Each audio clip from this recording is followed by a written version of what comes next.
Recipes bye Pallavi Kaushik मध्ये तुमचं सगळ्यांचं पुन्हा एकदा स्वागत। आज आपण बनवतोय खूपच सोपी पण खूपच चवदार अशी काकडीची रिफ्रेशिंग वेगळ्या स्टाईलची कोशिंबीर। ही काकडीची अशी कोशिंबीर आहे ज्याच्यामध्ये आपण फोडणी करत नाही आहोत, दाण्याचं कूट पण ऍड करत नाही आहोत आणि नारळ पण ऍड करत नाही।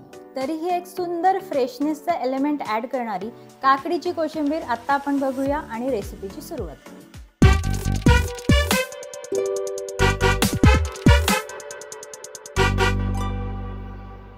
सगळ्यात पहिले मी काकडीचं साल काढून घेतलं आहे। ही आपण किसत पण नाही आणि कोचत पण नाहीये, त्याचे क्यूब छोटे छोटे तुकडे करणार आहोत अशा पद्धतीने।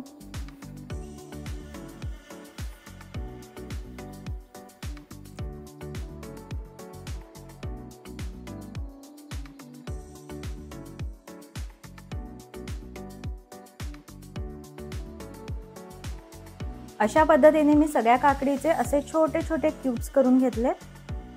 आता आपण काकडी बाजूला ठेवू आणि बाकीची तयारी करू। आता आपण घेतोय मिरच्या, त्याच्यानंतर पुदिना आणि कोथिंबीर।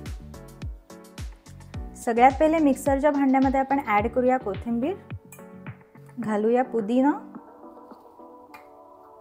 आणि मिरच्या। यामध्ये घालते आहे एक छोटासा बर्फाचा खडा। हे आता आपल्याला वाटून घ्यायचं आहे मिक्सरमध्ये। मिनिमम पाण्याचा वापर करा, आपल्याला ह्याची पातळ पेस्ट नाही तर एक घट्ट गोळा होईल अशा पद्धतीने एक मिक्सचर तयार करायचं आहे। अशा पद्धतीने याचं एकदम कोर्स असं भरड असं मिश्रण तयार झालं आहे। आपल्याला साधारणपणे या कन्सिस्टन्सीमध्ये ते हवं आहे। यामध्ये मी पोपटी मिरची वापरली होती जी थोडीशी कमी तिखट असते। तुमच्या तिखटाच्या अंदाजाप्रमाणे तुम्ही यामध्ये लवंगी मिरची पण वापरू शकता। एका बाउलमध्ये आपण टाकतोय फेटून घेतलेले दही, ऍड करतोय मीठ, घालतोय आपण थोडीशी साखर, यामध्ये घालतोय मगाशी केलेली आपण पेस्ट। नीट मिक्स करून घेऊया आपण हे।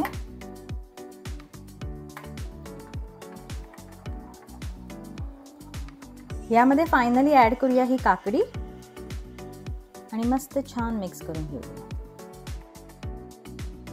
आणि आपली रिफ्रेशिंग अशी काकडीची कोशिंबीर तयार आहे, रेडी टू सर्व।